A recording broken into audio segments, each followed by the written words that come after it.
the research to look into the documents, and there was no $30 million scheme.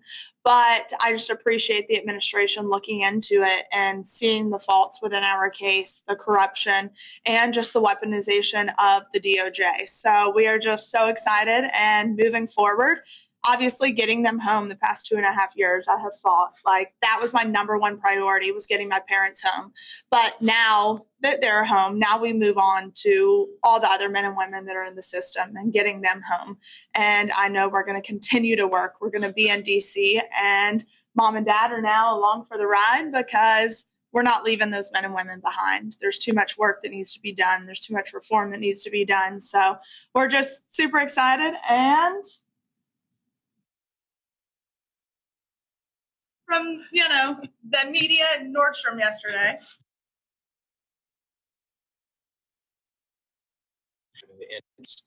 I want to thank first and foremost my Lord and Savior, because that's who got me through it. I want to thank President Trump. I want to thank the administration. I want to thank Alice Johnson. I want to thank every person that has prayed for us, that has stayed in the fight and that fought for the truth to come out. And so I am grateful for it. And as Savannah said, she has fought a long fight. And for any parent to see their child fight this hard, it's a double-edged sword. It's a blessing, and then your heart breaks because your child has been placed in that position to fight for you, when as a parent, you're supposed to fight for your children.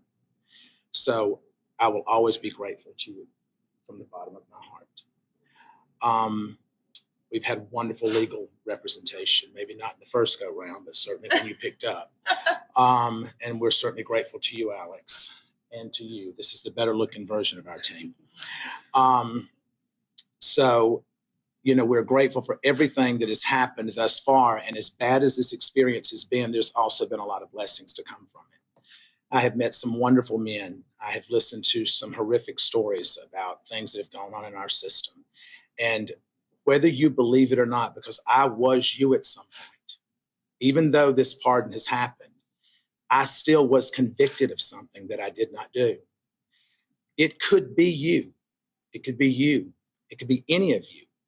And somewhere in this room, someone has had a family member that has been affected by this system. So I understand the shame that's around it, but I refuse to feed into that, because shame is like a cancer that just spreads, and I have no shame. So I will continue to fight for all of the guys that I dealt with and that I was blessed to be with at FPC Pensacola. I will continue to expose the injustices that go on there and throughout the department and throughout the Bureau of Prisons. I know that Julie, who is a wonderful, decent, God-fearing woman, and that I am blessed to have been married to and been with for over 30 years now, an excellent mother. She's at home with Chloe right now, and Chloe will not let her go. So we're blessed to have our family back, and we're blessed to be coming back to television, because we do have a much bigger story to tell now than we ever have. So I thank each and every one of you. I'm happy to open this up for some questions. I'll start here. Todd and Savannah, what was the reunion like first night, right? Todd, Julie, and your family. And the second part of that is, Todd, the fans have been really talking about your physical transformation. I call it the BOP Glow. And so what was the motivation behind that, and how are you going to continue that sort of fitness routine moving forward? Well, I'll actually have more access to better products now that I'm out. I think that I had nothing to do other than to read and to work out. And so I worked out every morning at 10:45 until 12 with my buddies there. And I read, and my walk with Christ became deeper. And I talked to my daughter every day, to Chase, to Grayson. And I was able to email with Julie every day. And so I think that for me, I haven't had the same effects that so many people leaving the prison system have had. So I'm grateful for that. Or maybe it's just all the residual Botox that never wore off. What was the reunion like, though, first night? Yes, I think for me, obviously I went to pick up my dad. And when he walked out, it was just such an overwhelming feeling, because the last time I was there, I was dropping him off and watching him walk away. So I think watching him walk towards me, I was an absolute disaster. And we left there and it was amazing. And I FaceTimed my friend Margot, who works within the administration, and she goes, "Hold on a second." She was like, "I'm here with the president." And we got to FaceTime the president. And it was a full circle moment. I think that it was, you know, as Savannah said, she and Nick dropped me off there, and then you picked me up. It was, I don't even know that I felt like that it was real at that moment. And I woke up the first morning and I was looking around. I'm like, this is really real. I'm home. So I was grateful for our family to be all back in the same room, to be together, to share a meal together, to pray together, and to know that we're still in the fight together. Question second row. Mr. Chrisley, do you have any remorse for the actions that led to your convictions? Oh, you must be CNN. Do I have any remorse? I would have remorse if it was something that I did. Well, your wife did apologize last year in federal court. Well, let me explain to you how that works, if you don't mind. Yeah. You're placed in a position as a defendant to either bow down and kiss the ass of the Department of Justice and accept responsibility for things that you did not do in order to avoid a stronger sentence. And the corruption that went on in our case is going to continue to unfold, and Alex is going to continue to give each and every one of you the evidence that as it comes in. First row. Next question. You haven't seen your wife in so long. Hearing her voice, seeing her, what was that like? It was overwhelming. It was overwhelming. Julie and I have been together for over 30 years, and she is my best friend. We have raised our children together. The grandchild is now my legal daughter, and we've had all the ups and downs. You know, we've gone through breast cancer together. We've gone through multiple medical procedures with her, and it was great to be home. No matter where that is, as long as she's there, it's home. Got a question up here. Hey guys, welcome home, Todd. Thank you so You're much. welcome. I know this has been a big journey for you and for you, Savannah. What is one thing that happened behind the scenes that maybe you want the public to know and to understand? You want to go first? I think, obviously the biggest misconception right now is that I either paid for a pardon or slept for a pardon. That's something I would have done. That's the biggest misconception right now. And if people knew the countless hours and the money and the time that I spent going to DC, literally with not a meeting scheduled. And I just got on a plane and went and said, I'm going to be in the right room at the right time and meet the right people. I fought hard and I was exhausted and I begged for meetings. There was nothing I was never too good to ask. And that's the thing is people think, oh, you're a celebrity, you're white, you have money, that we got an upper hand and we didn't. I had to fight and I was relentless and that's how it happened. Finally, people listened. So for me, that would be something that people just don't quite understand. I think for me, watching it all unfold and listening to what she said that was coming up next and just being consumed with pride while at the same time knowing that this is a long shot because so many people are told no.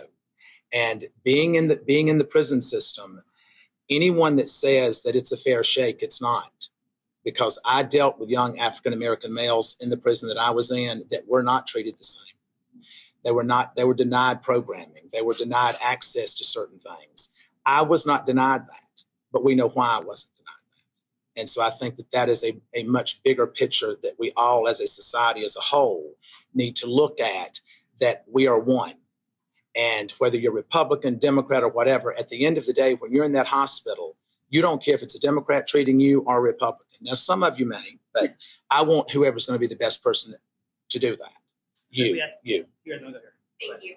So there's no telling how many times Savannah's Instagram was refreshed yesterday with everyone looking for that glimpse of getting to see Todd. And then the first time we see you live on Instagram is in Nordstrom shopping. Can you talk about that? And then, were you hesitant at all for that to be the first glimpse of you shopping? Well, we thought through our security detail that we had beaten that and that we were good to go. And what we did not realize is that there was multiple outlets that were following us, but we had interference with the security team. And I don't know why it's that exciting to go watch me buy underwear. I mean, it's just not. But we went in to grab a few things because of what I have an event to go to tomorrow.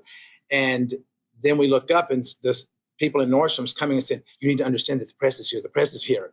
And so I'm like, they're just wanting this one first picture. And so I said, go live with it. I says, and that stops them.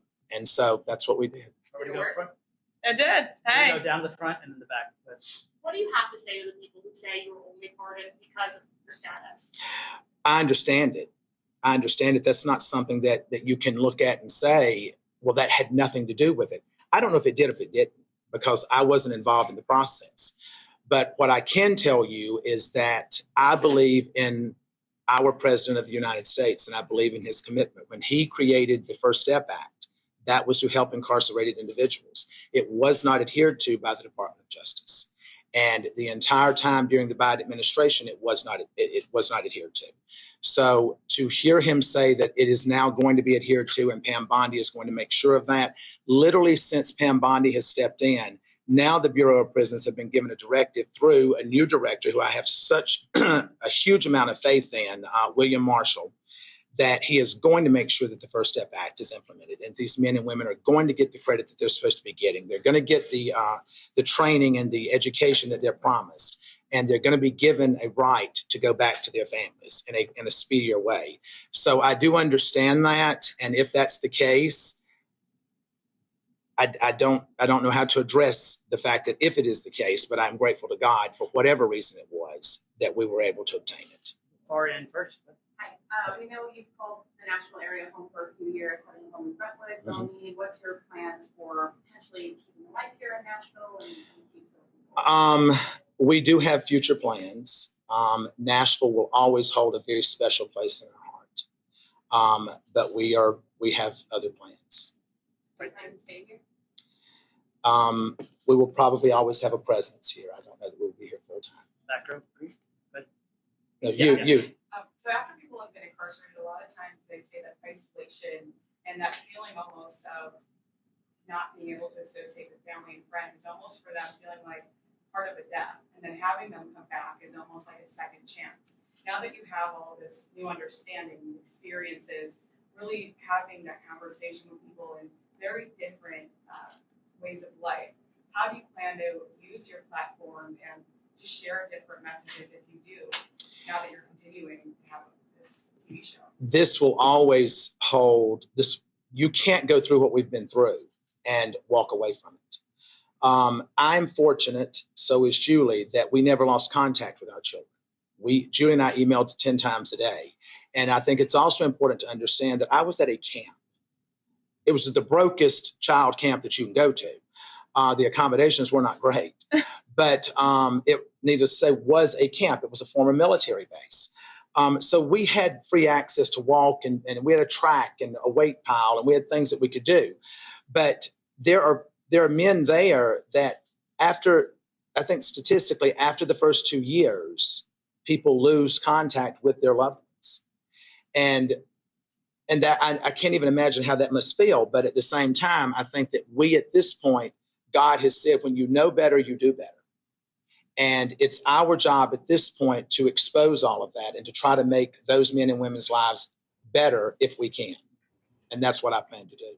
All right, we are looking live there at Todd Chrisley addressing questions alongside his daughter, Savannah Chrisley. We were told initially that it would be Todd and his wife, Julie, that would be holding the press conference. So in the beginning, I misspoke. It was actually his daughter with him that came out today. Todd said that his wife is home with their younger daughter, who, in his words, will not leave her mother. So we can understand that. But after 2.5 years, this is their first public statement after President Trump pardoned them. Todd Chrisley, again, claiming his innocence there, saying now his focus is on exposing some of the corruption within the prison system, also the corruption that he says went on during their case. He says they're going to expand their platform to fight for the men who were left behind, who need someone to fight for them and their families on the outside. So we will, no doubt, he says, be hearing more from them. But again, Todd Chrisley there on the day after being freed from a federal prison by a pardon from President Trump. We're going to take a quick break, and we'll return right after this, right here on Dr. Phil's Merit TV. Diddy is on trial for a crime. We are live at the courthouse in State versus Sean Combs. Nancy Grace will do the time. Tell us what's going on in the courtroom. Analyzing it. It's full of damning evidence. He is a criminal from the beginning to the end, and I find that very, very disturbing. You know, suddenly I've lost my appetite, Sean Combs, and I think it's because of you. Crime Stories with Nancy Grace. Diddy Trial Marathon. Saturday starting at 2 p.m. on Dr. Phil's Merit TV. The other day, I got the best facial of my life. It was comprehensive, it was soothing, it was relaxing, it was fantastic. And it was from Serenity Spa. This is the fastest growing spa in North America. They created an entire facial just for me. So we started with a nice exfoliation and then did a little bit of microdermabrasion, nothing too harsh. Then they gave me, Hannah, a pumpkin mask. And pumpkin includes enzymes that really help to even out your skin tone. I was a queen for a day. That radio frequency really helps to tighten the skin and help with sun damage and scarring. An ultrasound to help stimulate collagen. I love that. Red light was what we did to end everything for some skin rejuvenation, which also helps to speed up the healing process. They'd been doing this for decades, so they were really pros. So go to serenityspa.usa.com, click on the Dr. Phil button for this special offer. Dr. Phil, you can be glowing too. If joint pain from aging is slowing you down, Omega XL can help you get back in the saddle, just like it did for John Walsh. Today I'm here at my ranch exercising some of my polo ponies. Got to be really fit to ride these horses. So as you get older, it gets tougher. I was starting to suffer some of that business, and then I ran into somebody who said, look, you should try Omega XL, and look what it's done. I feel better than I felt in the last 30 years. I'm Reve Walsh. I'm John Walsh's wife. I ride fox hunters, and sometimes I'm in the saddle for 3-5 hours at a time. A lot of work out here. I wouldn't have been able to do this. Muck a stall, throw hay, do all the things that needs to be done on a ranch a couple years ago. But Omega XL gave me the ability to get back in the saddle. It works great. Once you try it, you don't want to be without it. Makes a huge difference. It does. Take it every single day, and you know, there's a benefit. It's made you a lot nicer to me. If you've been living with pain, it's time to get this special offer, the Omega XL, the joint health supplement that millions have trusted for more than 20 years. Omega XL, it's sourced from the green-lipped mussel, exclusively found in the pristine waters of New Zealand, some of the cleanest waters on Earth. Omega XL, it's natural, drug-free, and it's backed by more than 40 years of clinical research that show it really works. Try Omega XL today. Pick up your phone and call the number at the bottom of your screen right now for a special offer. Buy one, get two free. 2 bottles of Omega XL plus Vitamin XL D3, a value of more than $100. But call today and you pay only $39.95. That's a savings of more than 60%. Plus, it's backed by our 60-day money-back guarantee. Try it. You got nothing to lose. Call or go online right now to get this special offer. 2 bottles of Omega XL plus Vitamin XL D3 for only $39.95. Call now. Are you throwing away money on your car insurance? Yeah, that's exactly what I'm doing. Try Insurify. We help you compare quotes and save half on your car insurance. I like it when things are convenient and save me lots of money. Go to Insurify.com and save up to $1,000 a year on your car insurance. NetCredit is here to say yes, even when other lenders won't. Apply online in minutes and get funds deposited the next business day or sooner. NetCredit. Credit to the people. Checking top stories right now on Dr. Phil's Merit TV. The U.S. Court of Appeals allowing President Trump's tariffs to temporarily stay in effect. This ruling comes just 24 hours after the U.S. Court of International Trade issued its own ruling stating the president overstepped his authority over tariffs under the International Emergency Economic Powers Act. The White House says they are willing to take this fight all the way to the Supreme Court.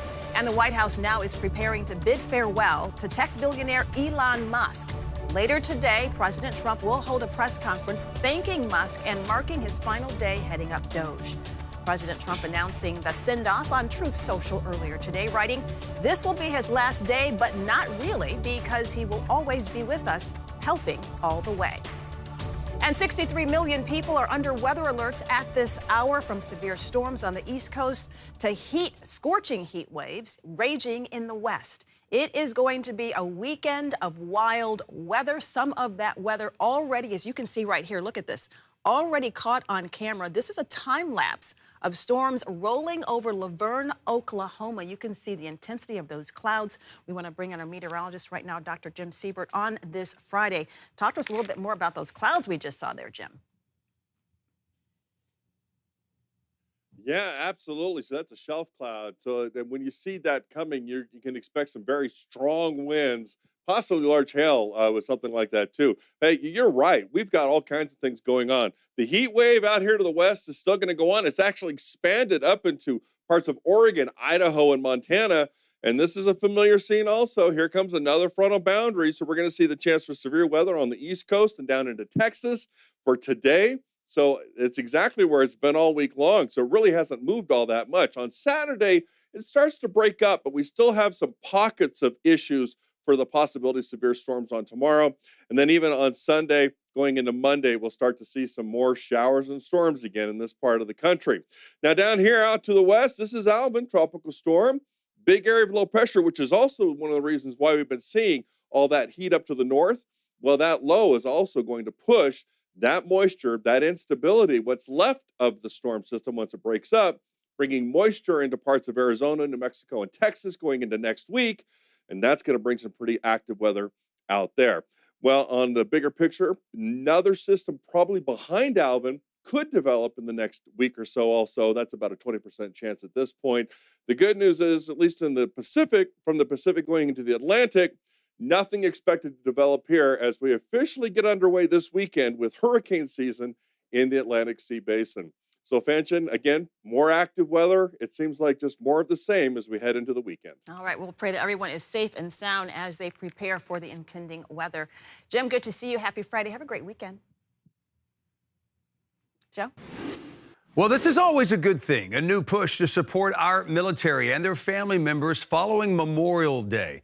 The Armed Services YMCA knows this task very well. The YMCA is the oldest military support organization in the United States, founded in 1861 with a mission to enhance the lives of active duty military members and their families. The Armed Services YMCA serves nearly 200,000 military service members with more than 2 million points of service through its 12 branches and 24 affiliate partners across America. And we are absolutely thrilled to welcome their Chief Development Officer for the Armed Services YMCA. That would be Doreen Ocam. Thank you so much for taking the time to join us to talk about this mission. We always appreciate it. Absolutely. Thank you for having me, Joe. Well, tell us why it's so important, or how it's so important now to continue to recognize and highlight the ASYMCA and your mission, again, since 1861. Yeah, well, as you said, we're the longest continuously serving military service organization, serving military families for more than 161 years. But it's no joke that at the end of the day, military members need our help now more than ever. 1 in 4 military families find themselves food insecure. This is double that of civilians. So these are the folks who are fighting and dying for our country, and yet they're struggling to feed their family at home. So we consider it an absolute privilege to serve them. And most importantly, the family that stands behind them. A lot of people don't think about them, that they serve alongside and they sacrifice kids who lose birthdays and holidays with their families, with their parents who are often deployed overseas, and a lot of the things that we see on the news every day.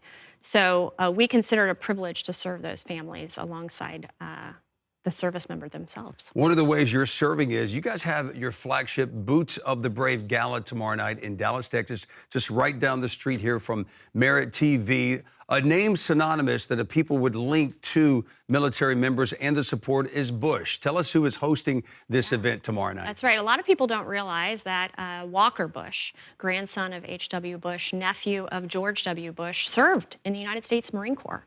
And that time was pretty profound for him and as he grew up. And now he's married a wonderful woman named Laura Bush, different Laura. Not confusing at all. Not confusing at all.